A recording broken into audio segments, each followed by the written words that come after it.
Bonjour, c'est Cryptolis, bienvenue dans la quotidienne, notre rendez-vous de 8h du lundi au vendredi pour analyser les news crypto, le marché et bien évidemment le Bitcoin.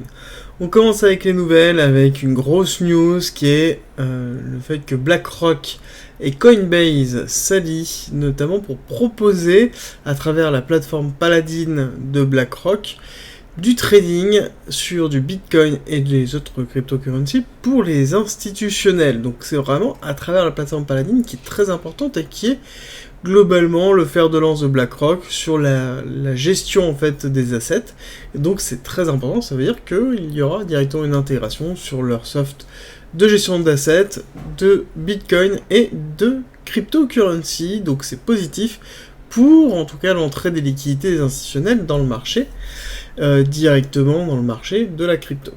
On continue dans les nouvelles avec Voyager qui a promis de retourner un petit peu plus de 250 millions de dollars à ses utilisateurs et qui nous informe qu'ils ont quand même plus de 88 offres de rachat qui sont quasiment toutes supérieures à celles de FTX et globalement on en saura plus le 31/8, donc le 31 août, et la dernière deadline dans tous les cas pour la partie de liquidation, en tout cas le clearing de liquidation qui est effectué, parce qu'on n'oublie pas Voyager s'est placé en faillite, et donc forcément il y a un juge derrière qui règle un petit peu ça, et donc derrière nous avons le 7 septembre qui est la véritable deadline que l'on va attendre pour voir ce qui va se passer sur Voyager. On continue dans les nouvelles avec Instagram, donc Meta qui nous informe qu'ils vont utiliser Flow, a priori, pour la gestion de leur NFT. On avait un petit peu Solana en tête à un moment donné, et là on a quand même l'information que ce sera Flow. C'est très intéressant parce que du coup Flow, je vous ai fait une vidéo il y a quand même un certain temps dessus, et je vous avais expliqué justement que c'était une technologie qui était intéressante et qui manquait du use case. Là il se retrouve avec quand même un gros use case derrière, et ça explique aussi l'augmentation du cours. On a eu un gros pump hier dû à l'effet d'annonce. On continue et même on se dirige vers la fin des news avec Bitcoin. Nous avons une augmentation de la difficulté cette semaine de 1,74%. Nous avons terminé sur la difficulté de minage, la diminution régulière de l'algorithme. Ça veut dire quoi? Ça veut dire que à l'heure actuelle, l'algorithme de Bitcoin a décidé que il avait terminé de restructurer globalement la difficulté pour que le temps de minage soit toujours identique. Ça veut dire deux choses. Ça veut dire que on a terminé de liquider en gros les mineurs qui étaient non profitables, que les mineurs déjà présents et qui étaient déjà profitables ont continué à réinvestir et à cannibaliser une partie du marché, et donc à reprendre une partie de la difficulté de mining, d'où le fait qu'on a ça qui est remonté. Pour rappel, la difficulté de mining est très importante parce qu'elle définit la complexité de génération des blocs et donc derrière la puissance de calcul nécessaire pour récupérer des blocs. Et ça, c'est ce qui détermine aussi les revenus des mineurs du Bitcoin et donc le prix intrinsèque du Bitcoin en fonction bien évidemment de plusieurs facteurs qui sont le type d'ASIC, donc le type de machine qu'ils ont pour miner, les deals énergétiques qu'ils ont, les infrastructures qu'ils ont, etc., etc. Et globalement c'est positif parce que c'est important que ça reparte à la hausse. Ça montre que on a fini une première purge en tout cas au niveau des mineurs, ce qui nous conforte aussi dans une forme de shift qui est en train de se faire. On terminera sur une information qui est 70% des hacks qui ont eu lieu et donc de la perte monétaire des crypto-monnaies proviennent des bridges. Alors pas forcément en nombre, mais en tout cas en volume pécunier, d'accord, donc en nombre de dollars. C'est un petit peu une réflexion à aborder. Je vous ai expliqué que 2022-2023 étaient les années de l'interopérabilité. Les bridges servent notamment à l'interopérabilité, c'est-à-dire servent à transférer des tokens et donc de la valeur d'une blockchain à une autre, d'un protocole à une autre, et le fait que ce soit toujours celle-ci qui soit ciblée montre qu'on a bien une difficulté de sécurisation de ces transferts monétaires, et donc le besoin réel d'une véritable solution d'interopérabilité. Et donc là-dessus, je pense qu'on va voir des éléments qui vont continuer à se construire autour de l'interopérabilité sur cette fin d'année et certainement l'année prochaine. On va terminer la partie news, et avant d'attaquer la partie technique. Petit rappel, le Discord regroupe beaucoup d'informations, de discussions et d'éléments pour s'intéresser à tout ce qui concerne la crypto, l'investissement et le trading. Je vous ai fait une vidéo de présentation à la fin de cette vidéo, je vous invite à aller la regarder si vous êtes intéressé. Et les liens sont à disposition en commentaire épinglé et en description. Et globalement, on vous attend. Alors, pour la partie technique, on fait notre rappel habituel de notre hypothèse héliotiste, vague 1, vague 2, vague 3 terminée en avril 2021. Nous sommes dans la vague 4, retracement A, B, C. La B a fait une extension, donc a pris le BC. La C a fait une extension et donc a pris la R. Donc on a bien une réaccumulation ici de Wyckoff qui s'est mis par-dessus.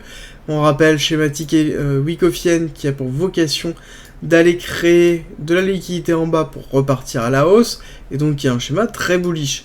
Donc cette vague 4, on l'a décomposée en ABC, cette C est en train de travailler le 382 d'extension, niveau important au niveau de cette C, avant de pouvoir repartir sur une 5 qui ferait un nouvel ATH, et ensuite partir sur un retracement ABC avant de préparer le halving. Nous sommes actuellement sur un order block important, on sait qu'on a des appels très très forts au niveau des 10 000, avec un order block, avec 2 extensions de Fibonacci, mais ça sous-entendrait qu'on casserait le top de la 1, donc à ce moment-là, on invaliderait cette hypothèse et on passerait sur les autres hypothèses, notamment une des autres que je vous ai présentées dans les hebdomadaires. Alors, ce qui est intéressant, c'est qu'on a laissé ici 2 gaps haussiers, gap haussier très important parce qu'en plus, c'est des gaps qui sont liés à l'imbalance sur la totalité du marché. L'une liée à la crise Terra Luna et à l'UST, donc grosse crise réellement de l'écosystème pur crypto sur lequel à un moment donné il va falloir, je pense, retracer dessus pour pouvoir retravailler l'imbalance et le gap CME qui a été laissé. Et ensuite nous avons ici le gap des liquidités de Celsius qui est la contagion de l'UST. Donc pour moi tout ça c'est le même, mais on a bien 2 séquences qui sont mises en place. Premier effet très fort qui a choqué en fait le monde de la crypto et le monde classique, qui a fait une très mal à l'image de la crypto-monnaie. Et ensuite, consolidation, et ensuite on a l'impact, les secousses de Terra Luna qui sont arrivées, qui ont fait des damages, avec notamment Celsius, Voyager, 3 ici, sur lequel on a une grosse crise de liquidité, et donc on a eu cette cassure ici. Cassure qui nous a emmené dans cette partie basse où on va zoomer, où on a bien ici une accumulation de Wyckoff classique en Psy, SC, AR, ST. Alors normalement dans une accumulation de Wyckoff, ce que l'on attendrait serait une cassure basse du SC pour prendre les liquidités basses. C'est-à-dire que Wyckoff a tendance à faire une schématique de ce style-là. On fait un Psy, donc on fait une première intention de retour haussier, sur lequel après on fait le selling climax, l'arrêt latence baissière. On reteste les parties hautes, on teste une fois la partie basse, on va aller prendre la liquidité du Psy, et normalement ce que l'on attend, c'est soit un retest très agressif, de ce style-là, avec derrière une remontée et une cassure, soit une cassure directement, cassure qui s'appelle le STB, un STB qui peut être assez profond, ou juste une petite mèche, ça dépend des liquidités, ça dépend de la densité de DOM, mais globalement, ce que l'on attend, c'est tout simplement une incursion basse, en dessous, donc du coup, des 17 632, regardez-le bien en tête, parce qu'on va en discuter tout à l'heure. Et ensuite, soit on repart à la hausse, et on fait un break-off structure, et on part totalement, on valide l'accumulation, avec une validation de ce style-là, et on reteste, et on part. Soit on fait quelque chose d'un peu plus faible, et on va surtout faire un spring, donc une deuxième action baissière, sur lequel on irait faire. Donc ça, c'est la classique, c'est ce qui est défini sur le papier. Le principe de Wyckoff, c'est quoi? C'est de créer de la liquidité, et d'aller swipe la liquidité, d'aller prendre la liquidité pour pouvoir déclencher un mouvement. Là actuellement nous avons la mise en place d'un canal haussier, un cric haussier qui a pour vocation de créer la liquidité en bas et en haut, d'accord, pour les traders en fait tout simplement de range qui vont se positionner ici en sell, ici en buy par exemple, et globalement étant équilibré haussier, on va se retrouver sur pas mal d'acheteurs qui vont se positionner d'ordre général dans toute cette partie-là pour pouvoir acheter cette partie, enfin cette accélération haussière, ce canal haussier. Et nous avons eu un premier breakout avec une réintégration, deuxième breakout sur lequel on a un retest qui est en train de se faire ici. Donc on a quand même une structure très forte dans la création de liquidité. Ce qui est intéressant à voir, c'est que il faudrait, et c'est ce que l'on attend, une prise de liquidité basse. La prise de liquidité basse n'est pas forcément une cassure du SC, mais en tout cas une prise de liquidité suffisamment agressive pour donner une impulsion au cours haussier. Donc c'est ce que l'on attend, à savoir qu'il y a certaines accumulations très rares sur lesquelles nous n'avons pas de prise de liquidité sur lequel nous avons la mise en place d'un second cric qui va être un cric baissier avant de pouvoir repartir à la hausse, sur lequel on aura en fait une création de liquidité supérieure et on prendra la liquidité supérieure. Sur cette liquidité supérieure, on accélérera, mais c'est quelque chose qui est de base assez rare. Alors, ce qui est intéressant de voir, c'est que lorsque l'on zoome un petit peu sur ce qui s'est passé ici, nous avons plusieurs choses. Premièrement, nous avons ici quelque chose qui se dessine en BC ARST SO UT. Donc là, nous avons l'UT. Nous avons un retest baissier, et ce que l'on pourra attendre, c'est l'UTAD. Donc valider une distribution pour aller chercher plus bas. Oui, ça c'est la schématique qui se trouve au niveau de Wyckoff. Mais au niveau de Wyckoff, il y a aussi autre chose à prendre en compte. C'est la notion de volume, de densité du volume et d'order flow qui se met en place. Donc ça sous-entendu la densité du DOM. Je vous ai expliqué dans la dernière quotidienne que principalement le shift du DOM était en train de se faire, et le shift des liquidités aussi. C'est-à-dire qu'on avait de plus en plus de liquidités au niveau des shorts qui étaient en train de se positionner, donc beaucoup de personnes qui se positionnaient en short à découvert, et à côté beaucoup moins de personnes qui étaient en long à découvert, mais beaucoup d'ordres d'achat qui se trouvaient en fait dans le DOM. Donc ça c'est toujours d'actualité, et si on regarde un petit peu ce qui est en train de se passer au niveau du cours, on voit qu'on est allé titiller l'objectif 1,618, alors on n'y est pas encore allé, et dès qu'on commence à aller un petit peu plus bas, on a des réactions haussières très fortes.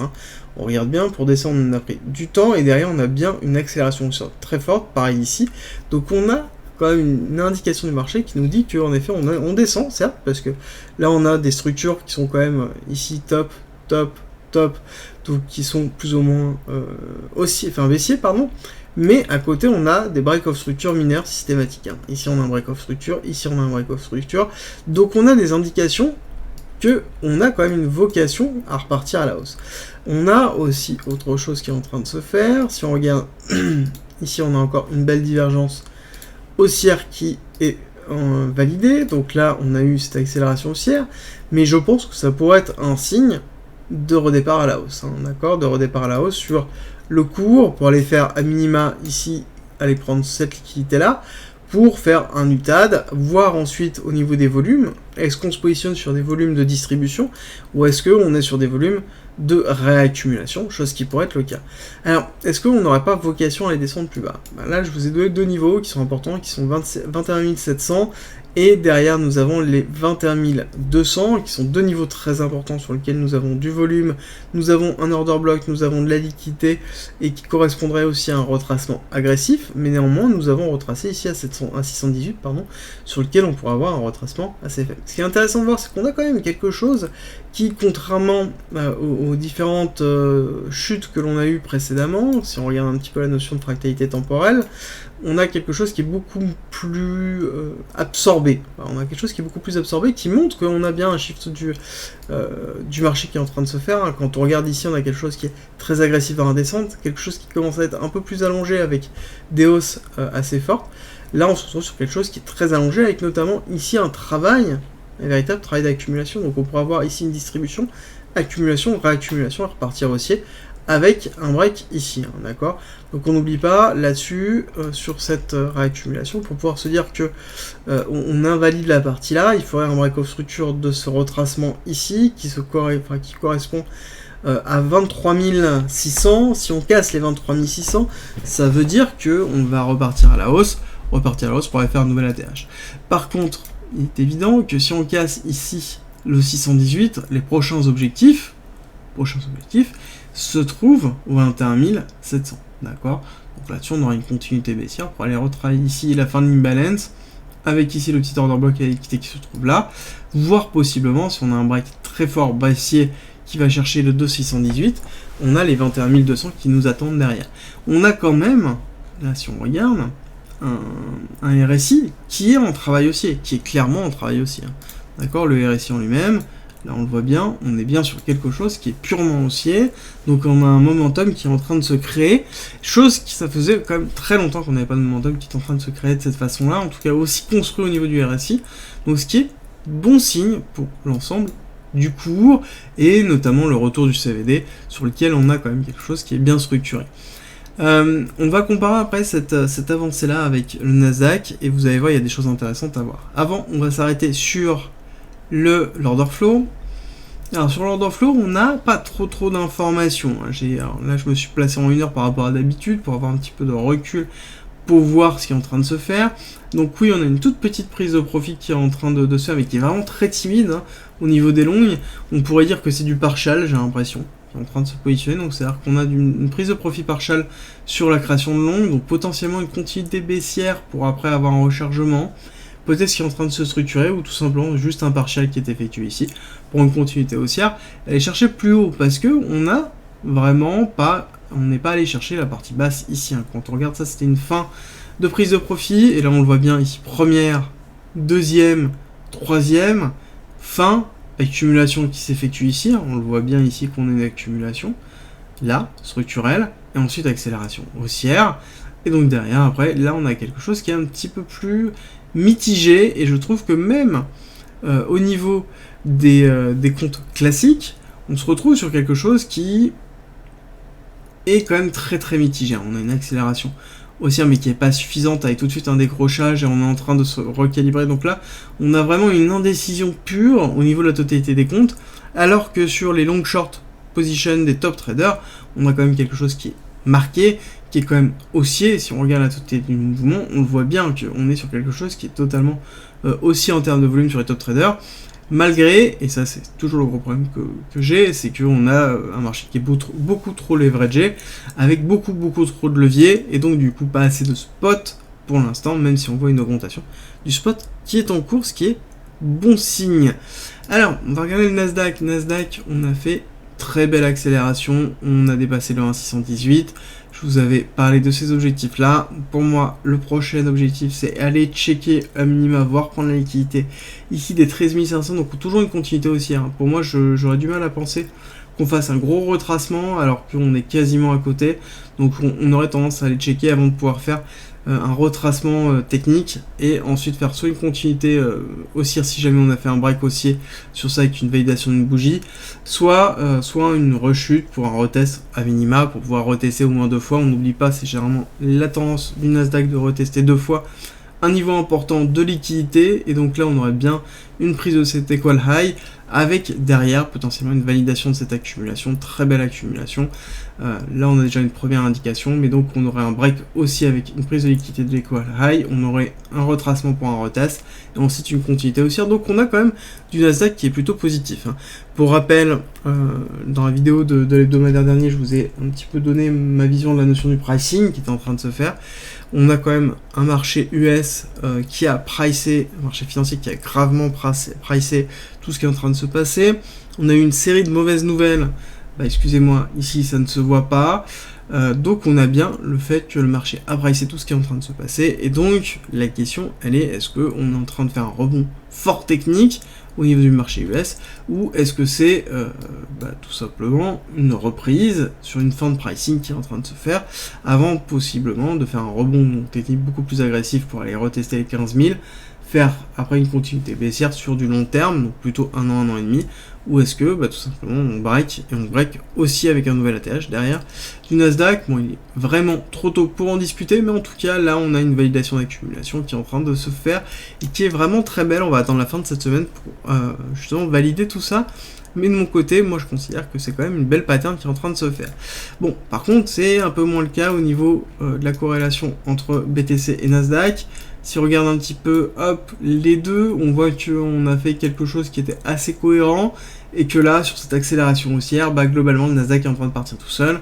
Le BTC, lui, n'arrive pas à décoller et se retrouve totalement absorbé là-dessus. Ce qui est intéressant de voir, c'est qu'à côté, nous avons un BTC qui quand même sous-performe par rapport à l'ensemble du marché crypto, et qui sous-performe, qui n'arrive pas à suivre le Nasdaq. Alors, ça, je vous ai déjà expliqué une partie des raisons, c'est la disparition des produits financiers complexes et l'inclusion des crypto-monnaies dans ces produits financiers complexes dû à l'augmentation des taux, dû à la récession, dû à la crise financière qui se trouve. Donc forcément on a une diminution des portefeuilles à risque, mais surtout derrière, moi j'ai tendance à penser que là actuellement on est dans une structuration particulière au niveau du BTC, parce qu'on a une peur du marché sur plusieurs autres événements qui sont censés arriver fin de l'année. On a quand même une grosse société qui est Celsius, qui est en cours de liquidation. On a 3 ici qui est en cours de liquidation, enfin en cours de faillite, mais on sait qu'il y a un risque de liquidation sur la fin de la faillite. On a Voyager aussi, donc on a en fait des restes qui sont en train de se faire au niveau du marché, au niveau de la purge due principalement à la chute de l'UST. Donc on a en fait cette fin de purge qui est en attente. On a Mongox qui est toujours en tête, même si ça reste potentiel peut-être. Enfin voilà, on toujours cette idée de peut-être ça arrivera, mais bon, on n'est pas encore sûr.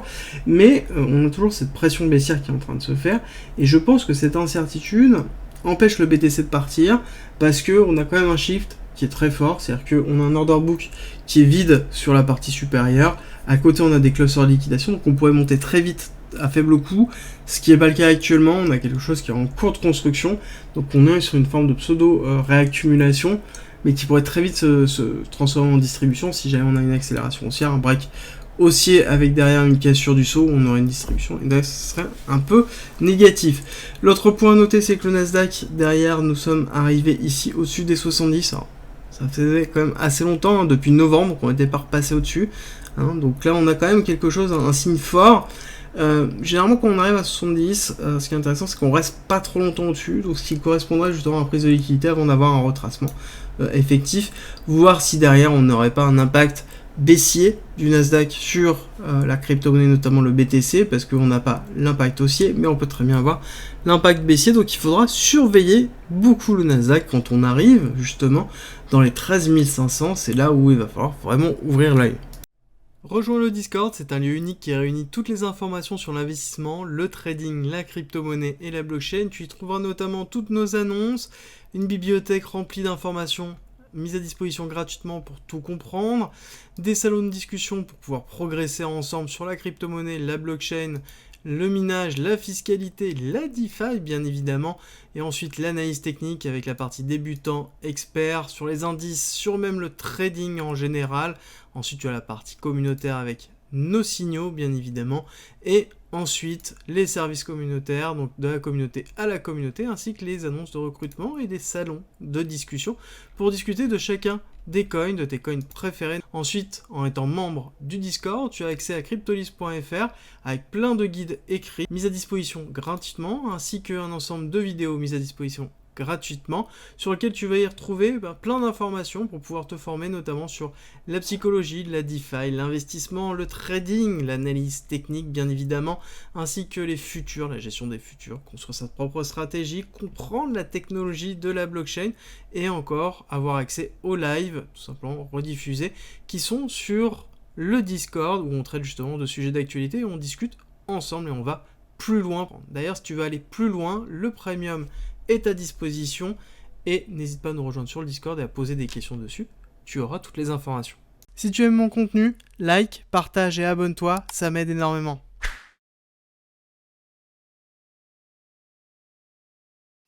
Merci d'être resté avec moi jusqu'au bout, abonne-toi, partage si t'as aimé et rejoins-nous sur Discord, c'est avec plaisir qu'on t'accueillera et à très vite.